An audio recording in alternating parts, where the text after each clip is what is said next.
highlights various periods in the state's proud past. But this perplexing item was the possession of one of the university's most famous alumni and is central to a decades-old mystery. A vintage dress. Handled here by the museum's head of special collections, Bill Ross, this conservative garment has a pleasing purple shade and festive pattern. But its owner claims she was put through a terrifying ordeal. Her simple dress reduced to rags through a bizarre encounter. A close encounter. Could this very dress prove the legitimacy of the world's first ever alien abduction? New Hampshire, 1961. Betty and Barney Hill are upstanding members of the local community.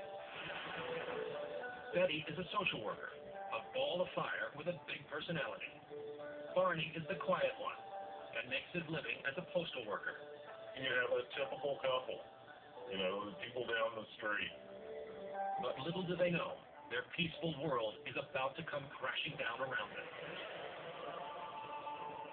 In the fall of 1961, Betty begins to have nightmares. Horrifying nightmares. They run like any dream that you'd ever had before.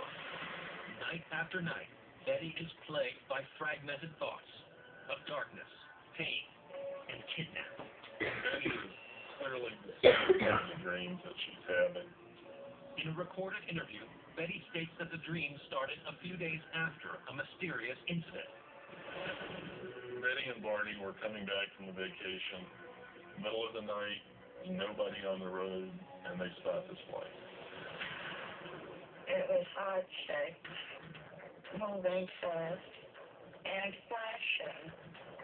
Betty is baffled. What could cause such display?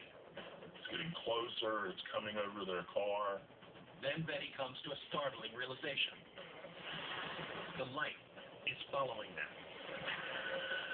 Betty is insistent. So Barney pulls the car over to investigate. Barney gets a gun, he gets binoculars, he goes out in front of the car. They have no idea what to expect. Barney goes in for a closer look and later states that the light is really a craft filled with odd creatures unlike any you've ever seen. And they're coming right at him. Barney panics. It was hysterical. They were going to capture us. We had to get the hell out of it. But the Hills don't make it far.